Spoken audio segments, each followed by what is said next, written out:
Welcome to another episode of The Brand Called You, a podcast and podcast show that brings you leadership lessons, knowledge, experience, and wisdom from thousands of successful individuals from around the world. I'm your host, Ashutosh Garg, and today I'm privileged to welcome a very, very accomplished and senior academic, Professor Jyotsna Bhatnagar. Professor Bhatnagar, welcome to the show. Thank you so much, Ashutosh. This is an honor to talk to young minds through your blog. Thank you. Professor Bhatnagar is the Dean of Research Management Development Institute, which is MDI in India. She's an entrepreneur and she has been acknowledged amongst the top 5% in India as an HR leader and a faculty. So, Professor Bhatnagar, let's talk today about human resources first, and then we'll talk a little bit about education. Let me start by asking you, when I started working in the early 80s, it was always the personnel manager and the industrial relations manager. Today, the role has evolved into a key C-suite role as the CHRO. I'd love to get your perspective on how has this role evolved over the years? Thank you so much. In fact, this was my PhD Okay. on the role of HR. Okay. So the role evolved right from the drawer maintenance role that we call to actually being on table stakes, on the table, at the table with the CEOs and talking to them the language of business, because ultimately it is people strategy first.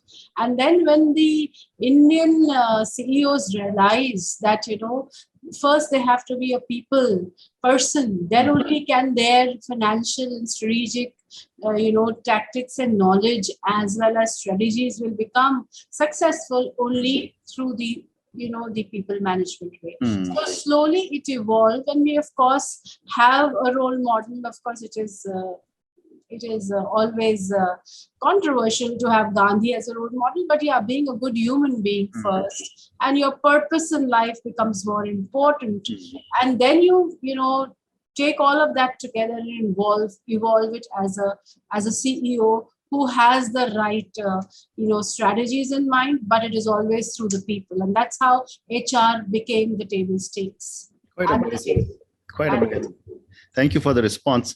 But just continuing with that a little more, I've spoken to so many CHROs, and I keep asking them, yes, most people say that people are the biggest assets of the company. I remember my first chairman in ITC, Ajit Haksar, used to say, people are our greatest assets. Yes. But something is happening in the role of HR that is driving the role into a very critical role as a part of the leadership of the team of the company. Yes. And some people say it's also being viewed as a profit center. Yes. What are your thoughts? Yeah. So keeping both of it's a catch-22 situation, of Yeah. course, but keeping the passion of working with people where the people are really people, they're human beings. So actually treating them as that and understanding that, and of course the tone and the tenor in your behavior becomes more important with the strategies and tactics of keeping the business and the bottom line in view and in perspective. So, yesterday we were doing something with NASCOM also, within MDI, and there were many CHROs and HR and IT heads there. And the only thing which was coming up, of course, was women returning to work. Yes, and also the bottom line where you actually have the cost benefit analysis. So even if you're having a hybrid kind of a workforce, you have to see who is comfortable doing what and what is that benefit on your bottom line coming in. So ultimately it is business and strategy which is more important. So keep your eyes on the finances. And that's why we say HR and finances are brothers and sisters which go hand in hand. You cannot ignore that at all. So you need to always have your target PLL statements in mind. So whatever benefit you're giving, you're doing it for people, and you'll have to make them also understand. So communicate, but communicate more than what is needed. So communicate more. Okay. Communicate more. Communicate, absolutely.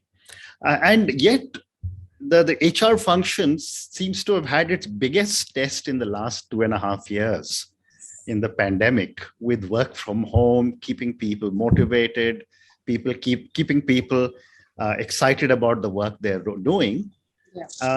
I'd love to get your thoughts, and then I'll ask you the next question, which seems to be sweeping the world, which is the Great Resignation. Yes, I asked that question there. So, of course, going to the earlier one, arbitrage and costs are very important to get your tab on. You have to be very, very importantly looking at that.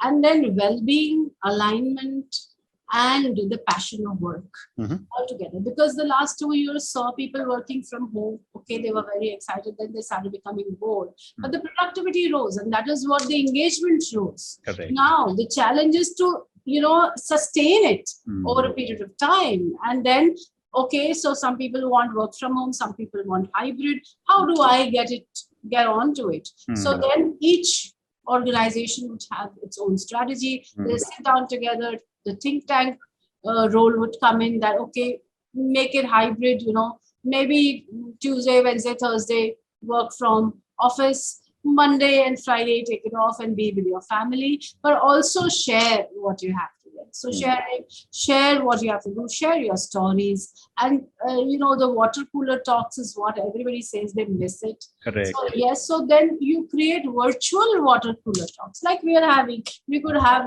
coffee with Ashutosh. Yeah. So, you have the virtual water cooler talks. You have the virtual meetings where you are actually coming across as a human being, passionate to work and to make it happen. The impact is very important, and cost arbitrage and fairness statements are also important. So don't go overboard with your benefits. See what is the best one which is there, because ultimately your bottom line of the organization will be affected.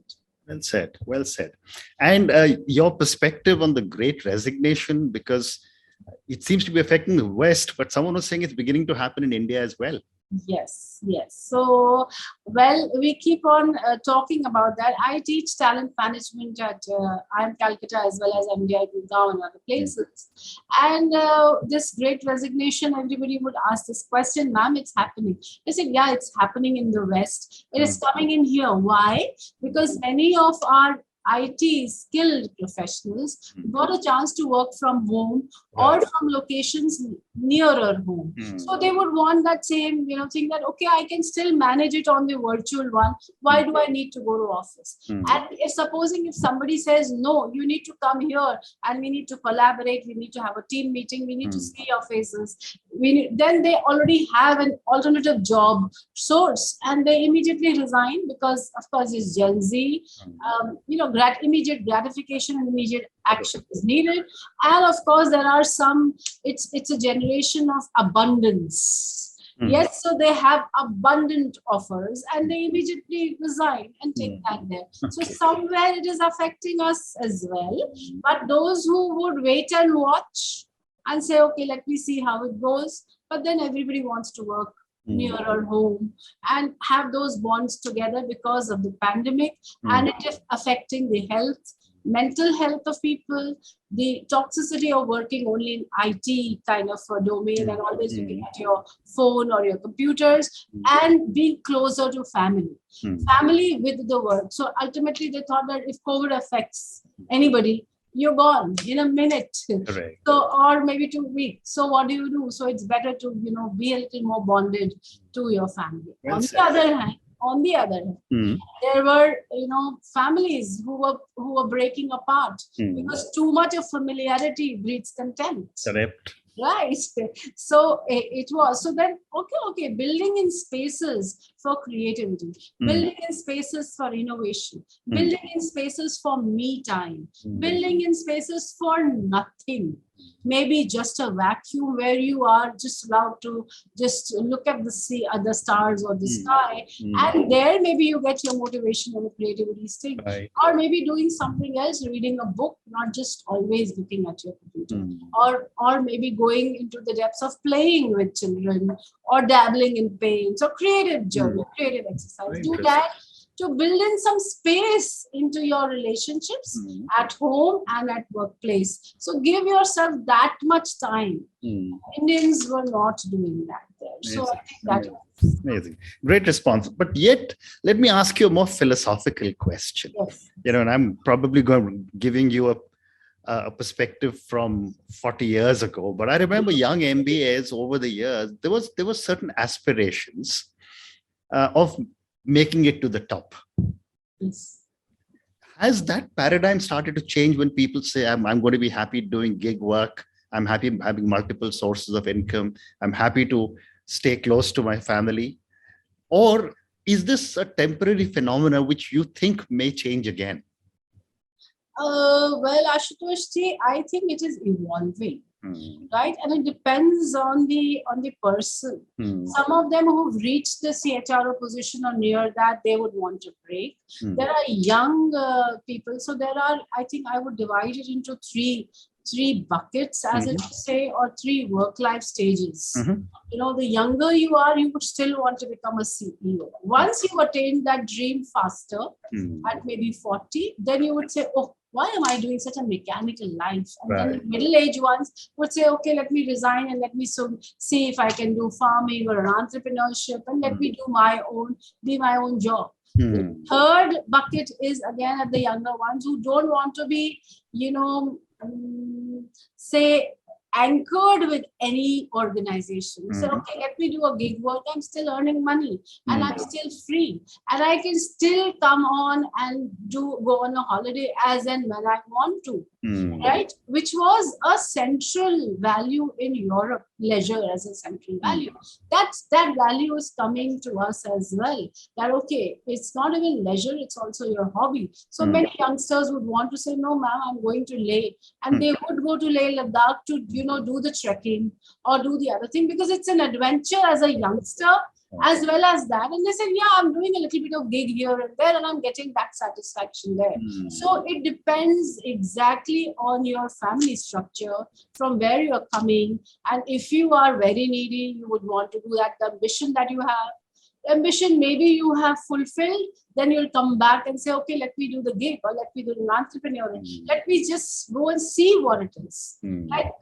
Like we did, we were an entrepreneur, we were studying also and working also and having a family with children also. So let us see what it is, explore, and then we'll decide. So I think nowadays they would want to explore more, live the now more than anything. So they really want to explore and said, oh no, it's no point working as a mechanical person. What is the impact? Afterwards, everybody's lost. So COVID did that impact on us. And we said, let's go and explore. So if you get a time to go and explore and be happy on a holiday, even if it's 2 days, it's okay. It's fine. Fantastic. My next question to you is on technology.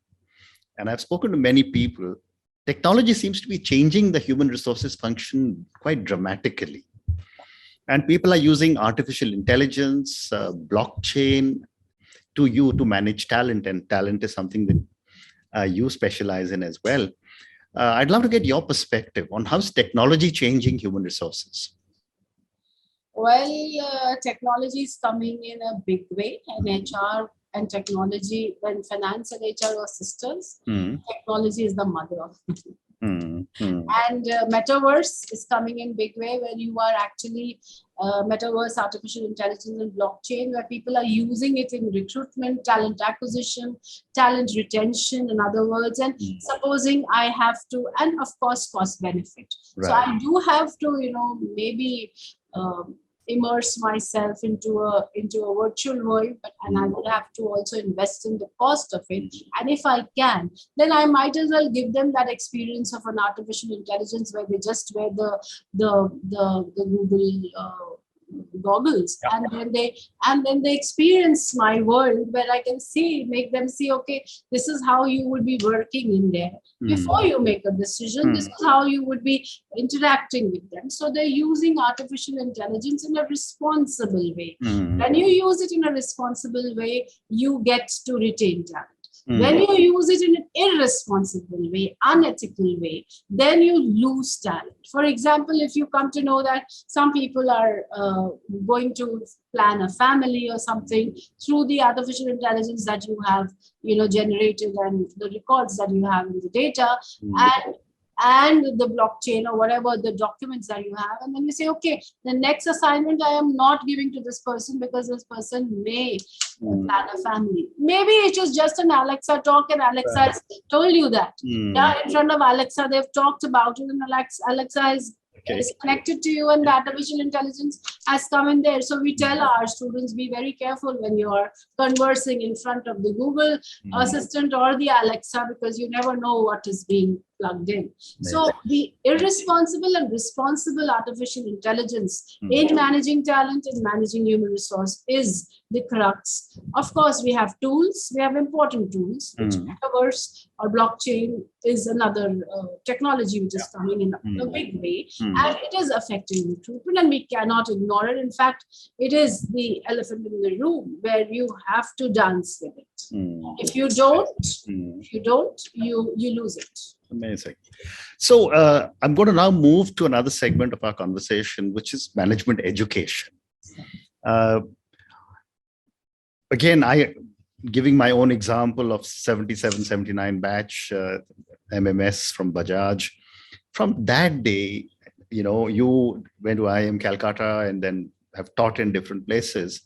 As an educator, how has management education changed over the years?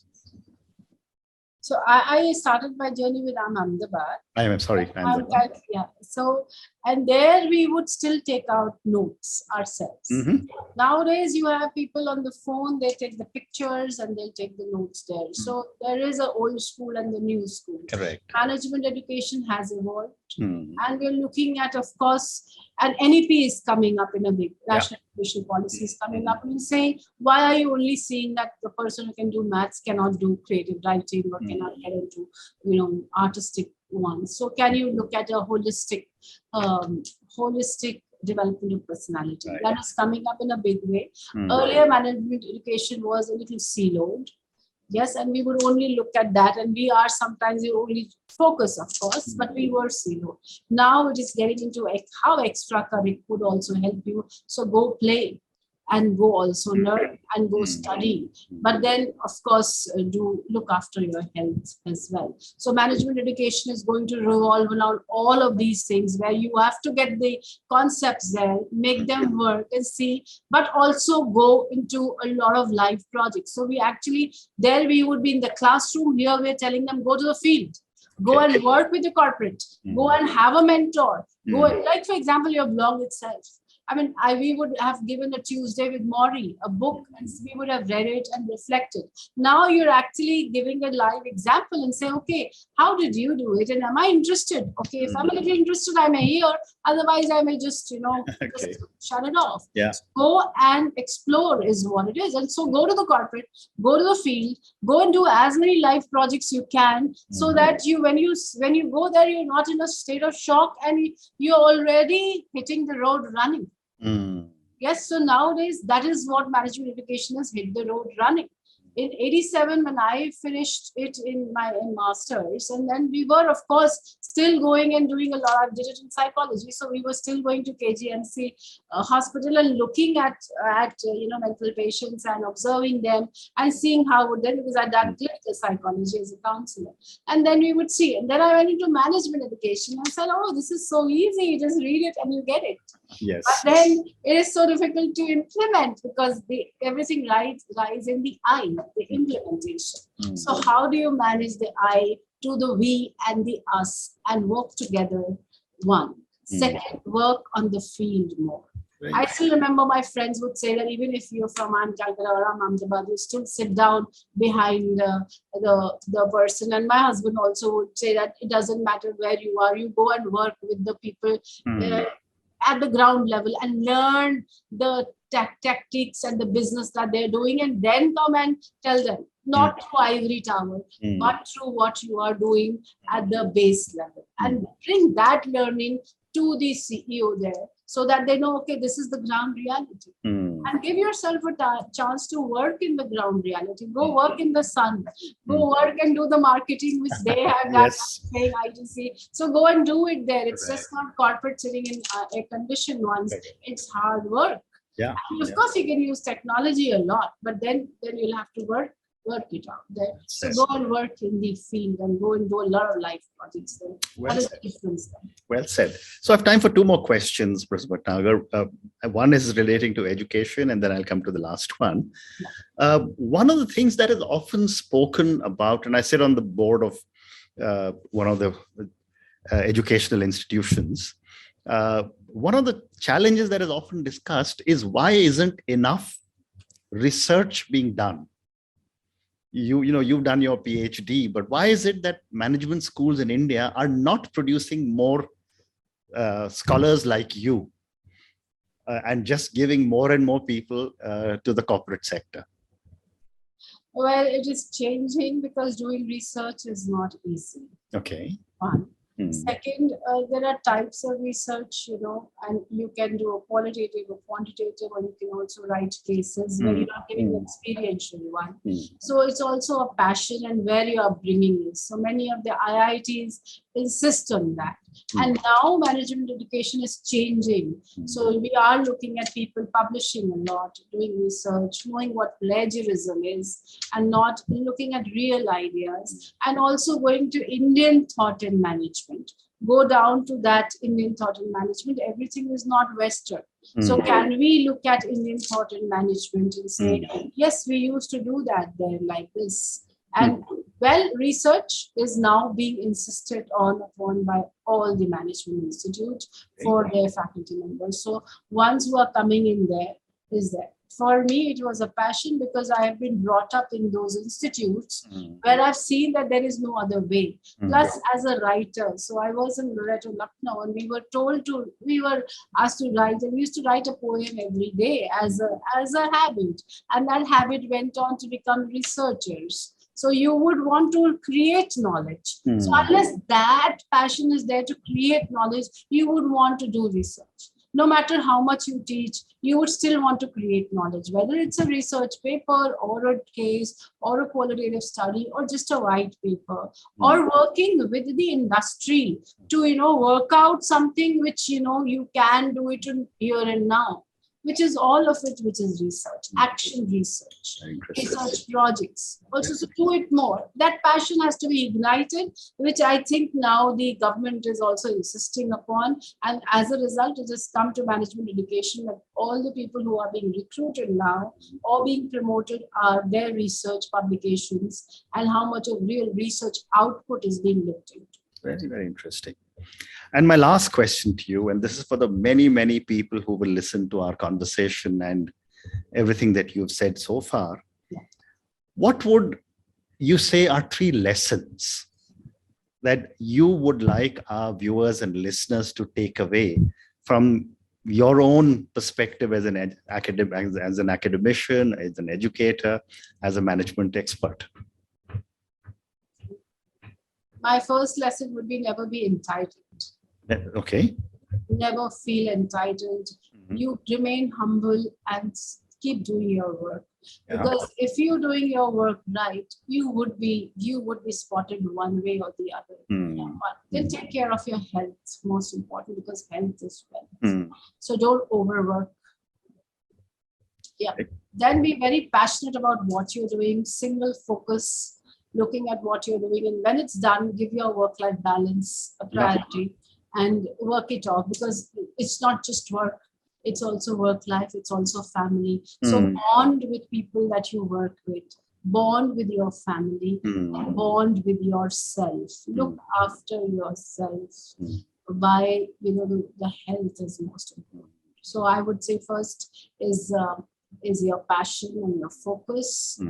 Don't be entitled, remain humble, and look after your health with your family, and bond not only with your personal family but also with your organizational family. Bond together. Amazing. So that you live life in size. Fantastic. Professor Bhatnagar, on that note, and your amazing pieces of advice, which is stay passionate, never feel entitled, take care of your own health and manage your work-life balance, and stay focused.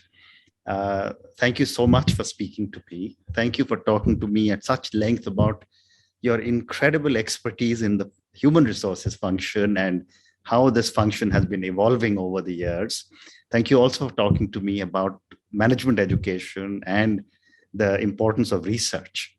Thank you again for speaking to me, and good luck. Thank you so much, Ashutosh. See, one more thing I would just like to add. It's been an honor to talk to you. And gratitude is another way. So if you know that what it is, and which you said so many thank yous, gratitude, attitude is the most, the one which goes a very long way. So Well said. Well said. Well said. Thank you so much. Thank you so much. Namaste. Thank you for listening to the Brand Called You videocast and podcast, a platform that brings you knowledge, experience, and wisdom of hundreds of successful individuals from around the world. Do visit our website www.tbcy.in to watch and listen to the stories of many more individuals. You can also follow us on YouTube, Facebook, Instagram, and Twitter. Just search for the Brand Called You.